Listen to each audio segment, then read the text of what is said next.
If you've crossed the age of 50 and you're still placing most of your money into a regular savings account, you're unknowingly making one of the most damaging financial mistakes. This simple habit quietly erodes the wealth of millions of Americans every single year. It's the exact trap that forces people to remain in the workforce much longer than they planned, sometimes into their 70s or even 80s, simply because they can't afford to retire. This isn't about laziness or reckless behavior. It's about sticking to advice that may have worked fine in your 20s or 30s, but no longer serves you once you hit the second half of your life.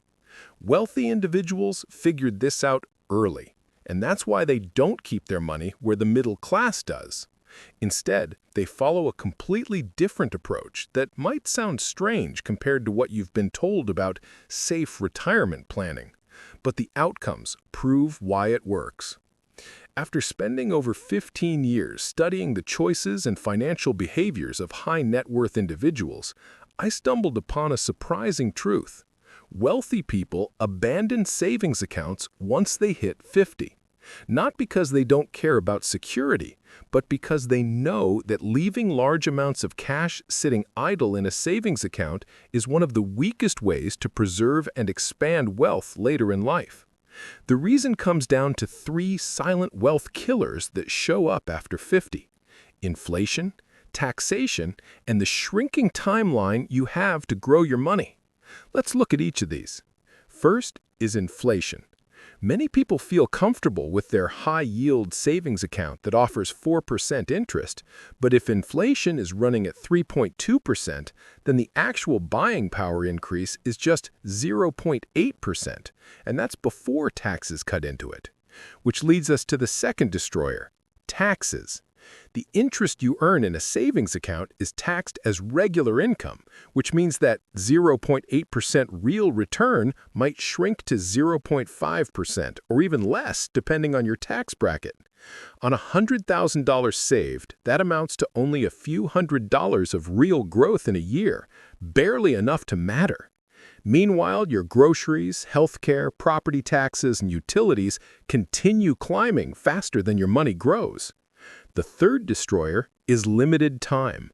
At 25, you had decades for compounding to do the heavy lifting, but at 50 or 60, you may only have 10 to 15 years before you need that money to cover your retirement needs.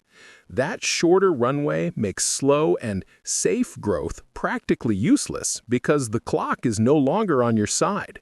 Your capital has to work harder, and savings accounts simply don't provide that. I've seen this happen over and over again. Take Robert, a 54-year-old engineer in Michigan.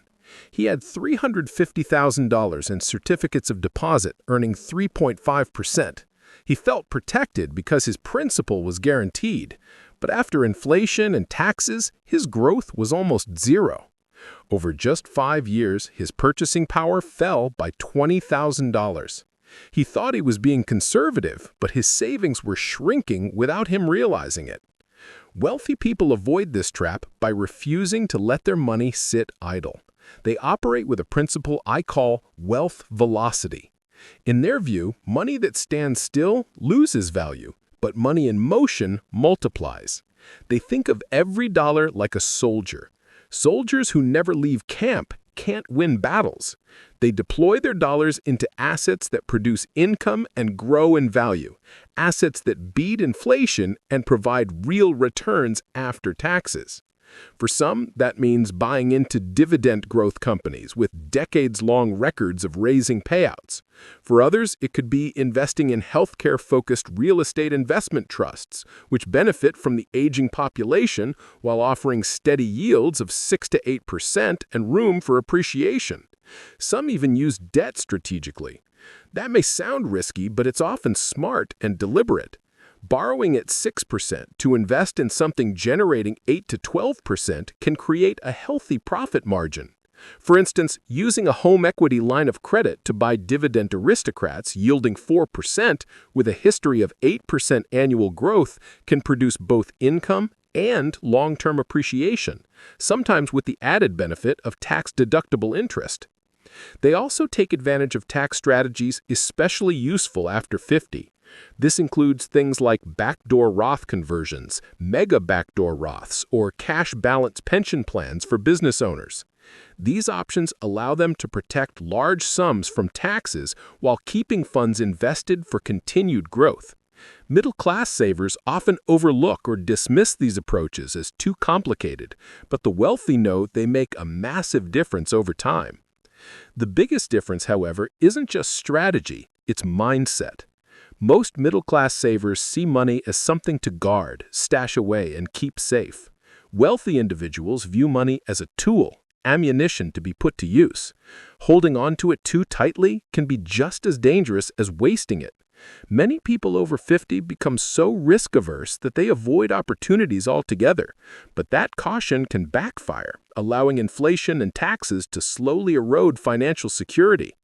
Wealthy people balance caution with smart, calculated moves that generate momentum in their portfolios. I worked with a couple in their mid-50s who had saved $480,000 over 30 years, most of it in CDs and savings accounts earning around 3.8%. On the surface, it seemed stable, but after inflation and taxes, their real return was less than 1%. Once they saw the danger, they shifted much of their money into dividend growth stocks and real estate producing reliable cash flow. Within 3 years, their investment income doubled. Their net worth rose by more than $100,000, all without taking on extreme risks. For those not yet wealthy, there's a step-by-step path I call the Wealth Transition Protocol. The first step is to reallocate about 50 to 60% of your savings into dividend growth stocks with proven histories, like Johnson & Johnson, Coca-Cola, Microsoft, or Walmart. Next, within a year, redirect 20 to 30% of your funds into real estate that generates income, like healthcare REITs or senior living properties. Finally, once you've built this foundation, consider using low-cost debt to acquire even more income-generating assets. This creates a flywheel effect of cash flow and growth. Consider David, a 53-year-old sales manager who borrowed $75,000 against his home at 5.8%.